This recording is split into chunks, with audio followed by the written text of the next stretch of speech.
ઉપલેટામાં રોગચાળો વધી રહ્યો છે, જેના કારણે સિવિલ હોસ્પિટલ દર્દીઓથી ઉભરાઈ રહી છે. સિવિલ હોસ્પિટલમાં દર્દીઓની સંખ્યા અગાઉ ઓપીડી માટે 350 થી 400 રહેતી હતી, જે સંખ્યા અત્યારે 700 સુધી પહોંચી છે. ત્યારે હોસ્પિટલનું તંત્ર પણ એલર્ટ બની ગયું છે. હેલો, હું doctor Khyati Gareja, cottage hospital ઉપલેટામાં ઇન્ચાર્જ સુપ્રિન્ટેન્ડન્ટ અને ઓફથેલ્મિક સર્જનના જેમ કામ કરું છું. અત્યારે અમારે પેશન્ટમાં ખૂબ વધારો જોવા મળે છે.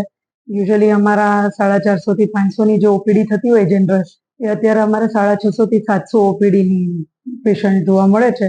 જેમાં ખાસ કરીને અમારે પેશન્ટ શરદી ઉધરસ તાવના જ હોય છે. જેમાં વાયરલ તાવ જે હોય છે એના જ મેઇન કેસીસ હોય છે આપણે અત્યારે.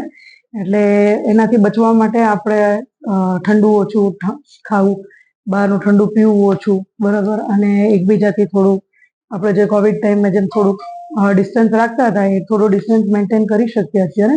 આના માટે આપણા હોસ્પિટલમાં સ્ટાફ એ પૂરો છે અને આપણે જે ટ્રીટમેન્ટ આપવા માટે દવાઓ છે એ પણ પૂરી જથ્થામાં અત્યારે અવેલેબલ છે.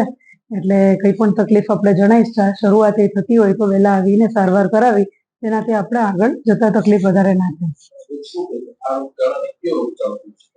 વાયરલ યુઆરટીઆઈ કહેવાય. એટલે વાયરલ ઇન્ફેક્શનના લીધે આપણું જે ગળું હોય છે, ફેરેન્જાઇટિસ ને બધું થાય, એમાં શરદી ઉધરસ તાવ થઈ છે. ને એમાં પીડિયાટ્રિક પેશન્ટ પણ ઘણા વધારે આવે છે અત્યારે. ઇમરજન્સીમાં પણ રાત્રે પણ આપણે 24 કલાક ચાલુ જ રહે છે, જેમાં પેશન્ટ શરદી ઉધરસ તાવ ને એના જ મેક્સિમમ હોય છે અત્યારે.